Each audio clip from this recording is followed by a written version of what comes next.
In this segment, we're going to take a look at the old post-war Lionel steam engines with the air motor whistles and the battery-operated horns. Remember how good they sounded when they were brand new, and for some reason they just never sounded that good again? Well, it's because generally they need to be cleaned up. They're 40 years old, and there's some electrical connections that we can improve upon.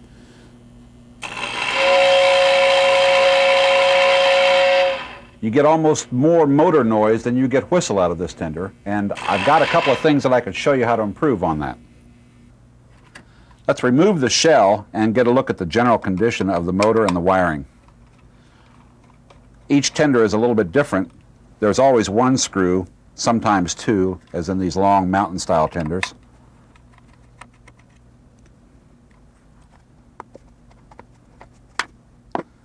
And here's what we see when we get inside. Go to your hardware store and get some sandpaper called number 600 wet or dry, and taking a piece of that sandpaper, fold it over with a sharp fold, and you're going to slide it in between these two electrical contact points like this. Once it's in there, on the bottom, hold some pressure against it while you gently rub this back and forth. If there's any carbon deposit on that point, that will clean it off. Don't do very much, and don't hold very much pressure on it. That's all it takes. The ground connection is completed through the relay mounting bracket to the frame of the car. But Lionel attached these right here using either a spot weld or just a general stake, and over the years this connection corrodes and is not satisfactory. What we're going to do is improve this electrical connection. We're going to solder a wire right from the frame of the car over to the mounting bracket on the relay. To do that, we need to get rid of the paint to make a good solder connection. So we'll scrape the paint on the frame first. There we go. Now let's scrape a bare spot on the bracket like this.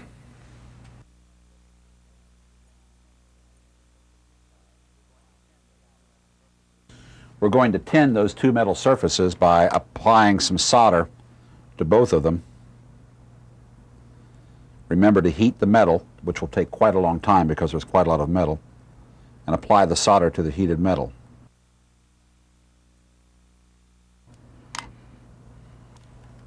We're going to cut a piece of wire about 1 inch long. It doesn't need to be any longer than that. And bare both ends of the wire about 1/8 of an inch and tin it by heating the wire and putting some solder on each end like this. Then we're going to take this piece of wire, we're going to solder one end of it to the frame of the car. There we go. And the other end we're going to solder right to the mounting bracket for the relay.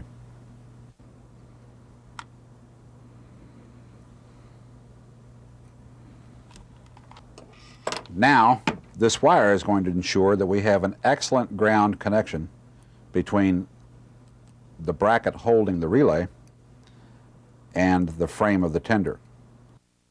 We're going to unsolder this grouping of wires here and this wire from the motor field here, because we're going to remove the motor and the airbox from the frame so that we can get a good look at them.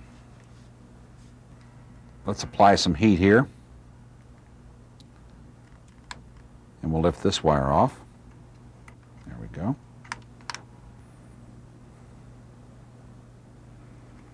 That was easy. Then we're going to take a wire cutter and cut this off, like that.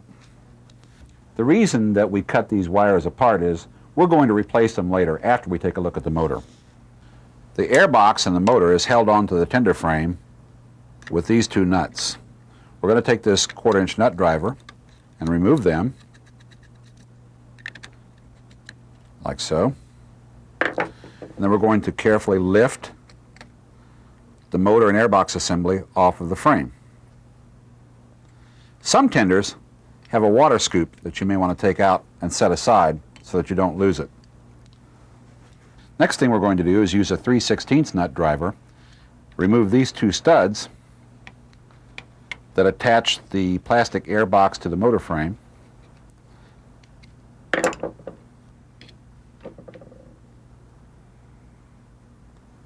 like that.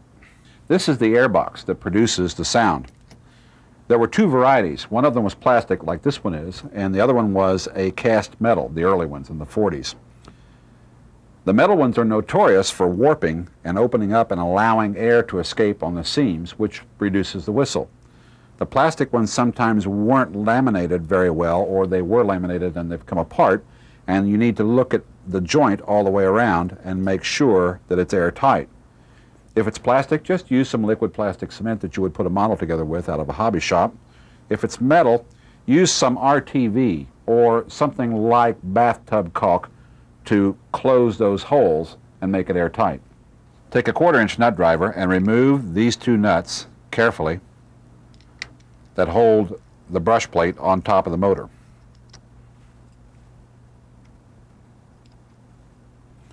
Now remember that when you lift this plate off, the brushes are on 2 springs. So turn it over and slowly pull it off so that you won't lose the 2 brushes. Here they are, sticking up here and here. Lift them out carefully. The spring should stay attached. And set them aside. Now let's take a close look at the commutator. And the brush plate or the commutator, you'll see 3 slots. They should be slots, but they may very well be clogged up with grease and oil and foreign material. We're going to reach in with this toothpick and clean that slot out. Now this one seems to be cleaning out fairly easily.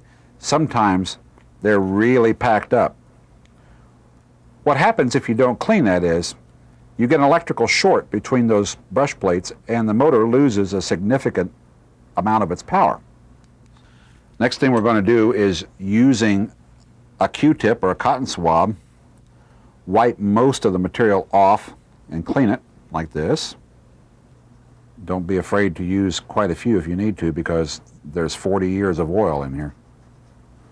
But as you can see by that cotton tip, you can get a lot of dirt right off of the commutator faceplate. If you have particularly dirty commutators, you may want to put some turpentine or paint thinner on it and give it a good cleaning. Be careful what you use on that. The reason I use mineral spirits or turpentine is it's a soft solvent. Some solvents could damage the coating, the lacquer coating on the wires. The most important part of the motor to examine is all the way down in here at the bottom of the armature. At this point, where the armature passes through the base housing, there is a small bearing. You will usually find some animal hair or human hair or foreign objects at that point that causes the armature to spin very tightly and slows it down. Clean that out, and using a needlepoint oiler, put 1 drop of oil down there at that base. There.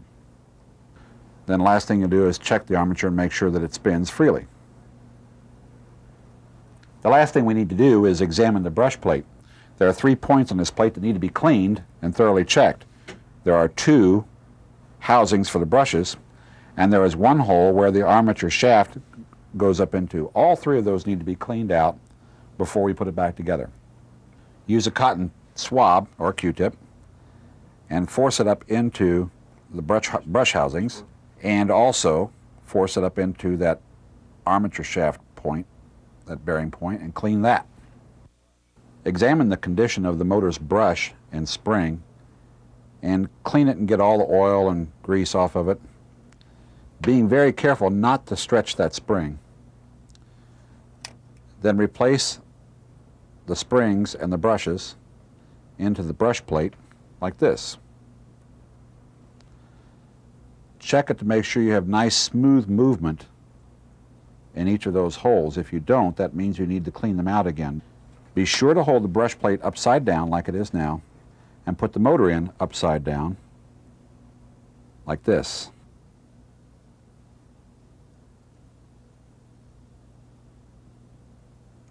There we go. We'll get the nuts on there like that. Use the 1/4-inch driver and tighten them down on top of the brush plate. Now we're going to reassemble the airbox onto the bottom of the motor. this stud on the bottom of the motor's frame has to find that slot and fit in there like that. And the last thing we're going to do is put the two studs back in these holes to hold the box and the motor together. Now the next thing we're going to do is replace this assembly into the frame of the tender, but first be sure to replace the water scoop in this hole before you do it. Make the water scoop point forward too, toward the relay into the tender when you put it in the hole. Now at this point, before we put the tender back together, you should replace all of the old wiring one wire at a time. Those wires have been there 40 years and the insulation is brittle. They can easily break and short out on the frame. And then the last one to reattach is the motor's field wire right here. The last thing we do before we test it is to put 1 drop of oil and only 1 drop of oil on the motor shaft at the top. If you put too much oil on it, it'll get right down into the armature and the brushes and it'll ruin all the work you just did.